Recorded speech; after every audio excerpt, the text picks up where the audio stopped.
नमस्कार। पुण्य श्लोक के शो में हमने देखा कि खंडेराव होलकर एक मासूम से बच्चे की तरह नाराज हो जाते हैं, उदास हो जाते हैं, हताश हो जाते हैं जब उनके बाबा साहेब मल्हार राव सूबेदार जी ने उनके अधिकार उनसे छीने भी नहीं और उनके पास कुछ रहने भी नहीं दिया।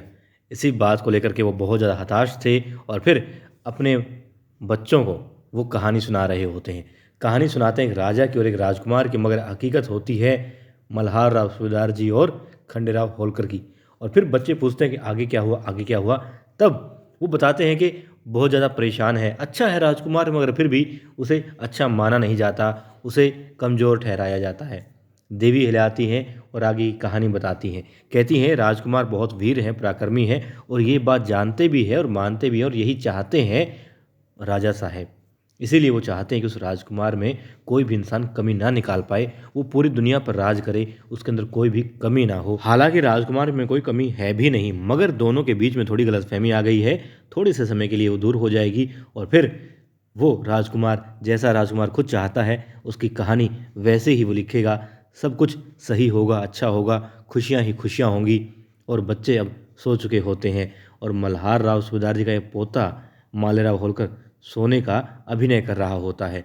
देवी अहिल्या अपने हाथ से खाना खिलाना चाहती है खंडेराव होलकर को, मगर वो कहते हैं कि उन्हें भूख नहीं है और वहाँ से चले जाते हैं। और मालेराव होलकर ये सारी बातें और देवी अहिल्या के आंसू भी देख रहा होता है।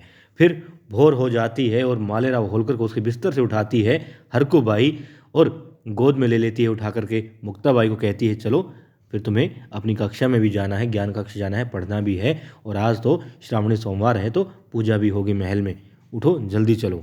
अब मालेराव होलकर हरकूबाई से कहता है कि दादी जी आपने उठाया, हमें तो हमारी आई उठाया करती थी। देवी अहिल्या कहाँ है? वो कहती हैं कि उन्हें आज दरबार भी जाना है। फिर वो कहते हैं जल्दी चलो, तैयार हो जाओ। अब वो सोचता है कि दरबार तो बाबा साहेब जाते हैं। और अब दिखाते हैं कि खंडेराव होलकर सुबह सुबह नहा धोकर तैयार होकर के तेज कदमों के साथ में आगे बढ़ रहे होते हैं। तभी रास्ते में टकराती हैं उनसे द्वारकाबाई साहिब और कहती है खंडेराव किस तरफ जा रहे हो? मंदिर तो उस तरफ है, आज श्रावणी सोमवार है, तुम्हें पता नहीं क्या? पूजा होती है। अहिल्या ने बताया नहीं तुम्हें? अरे अहिल्या तो दिखाई नहीं दे रही, आखिर वो है कहाँ? उसे आज दरबार भी जाना है ना। फिर वो चुपचाप होते हैं, कुछ बोलते नहीं। तो कहती हैं हाँ मैं जानती हूँ, समझती हूँ सारी बातें। और खंडेराव होलकर वहाँ से चले जाते हैं बिना कुछ कहे हुए। और फिर वो कहती है जय श्री शंभू, बहुत अच्छा हो रहा है, जैसा चाहती है द्वारका वैसा ही हो रहा है। खंडेराव होलकर उदास है, गुस्सा है, क्रोध में है, मजा आ गया। और फिर मंदिर में पहुंच जाती है। मंदिर में गौतम वाली सरकार भगवान शिव के समक्ष पूजा प्रार्थना कर रही होती है और अपने परिवार की सुख शांति चाहती है। तभी वो बोलती है कि गौतम वाली सरकार आप खंडेराव को लेकर के परेशान है ना, दुखी हो? कहती नहीं, वो दुखी नहीं है, परेशान भी नहीं है। फिर वो कहती है कि वो सब जानती है। देखिए भाग्य देखिए, राजा को एक पल में रंक बना देता है।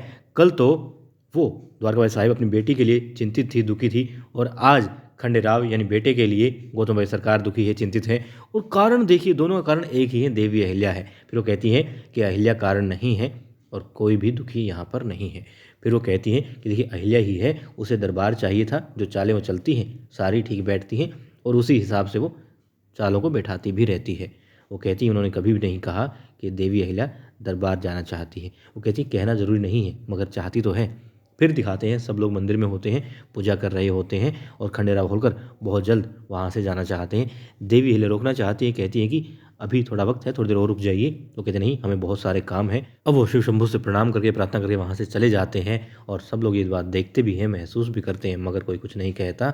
और पूजा हो चुकी होती है। उसके बाद में दिखाते हैं मालेराव होलकर के पास में देवी अहिल्या होती हैं और देवी अहिल्या उन्हें भोजन करवाना चाहती है, मगर वो मना कर देता है।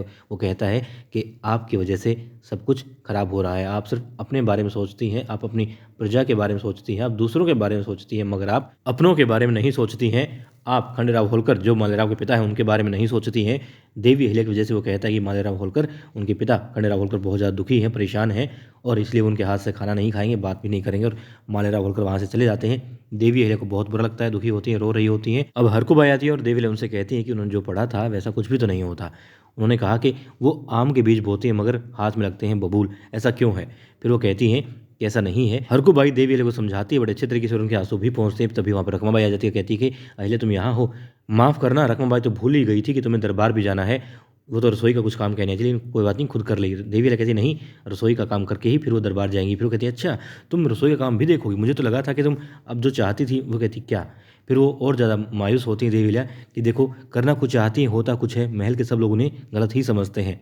पहले मालेराव और अब रखमाबाई।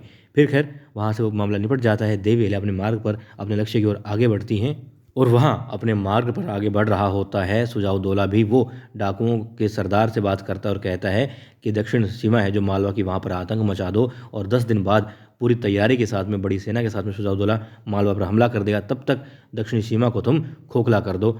और अब दिखाते हैं महल में तलवारबाजी हो रही होती है। खंडेराव होलकर अपनी शस्त्रशाला में होते हैं। अब गौतम बाई साहिब वहाँ पर आती हैं और तालियां बजाती हैं। फिर जो सैनिक होते हैं जिनके साथ वो अभ्यास कर रहे होते हैं चले जाते हैं और खंडेराव होलकर कहते हैं कि बस आई आप ही की कमी थी, आपने भी हमारी हार पर तालियां बजाई। वो कहती तुम्हारी हार पर नहीं, तुम्हारी जीत है।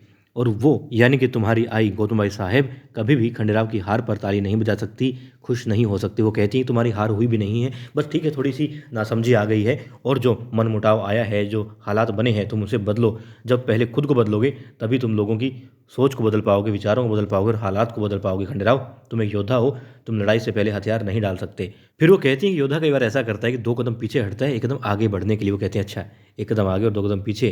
फिर वो कहते हैं कि लेकिन बाबा साहेब ने हमारे तो पाँव ही बांध दिए हैं, आगे बढ़ने ही नहीं दे रहे हैं। वो कहती है नहीं है, ऐसा कुछ नहीं है खंडेराव होलकर, तुम कर सकते हो, तुम दिखा सकते हो। और तुम्हारे बाबा साहेब के मन में यदि तुम्हारे प्रति कुछ शंका है भी तो उसे दूर करो, उनका विश्वास जीतो, उनका दिल जीतो और फिर राज्य तो तुम्हारा है ही, सारा तुम्हारे हाथ में तो हो। कहते नहीं, मेरे हाथ में नहीं आई, सब देवी अहिल्या के हाथ में है।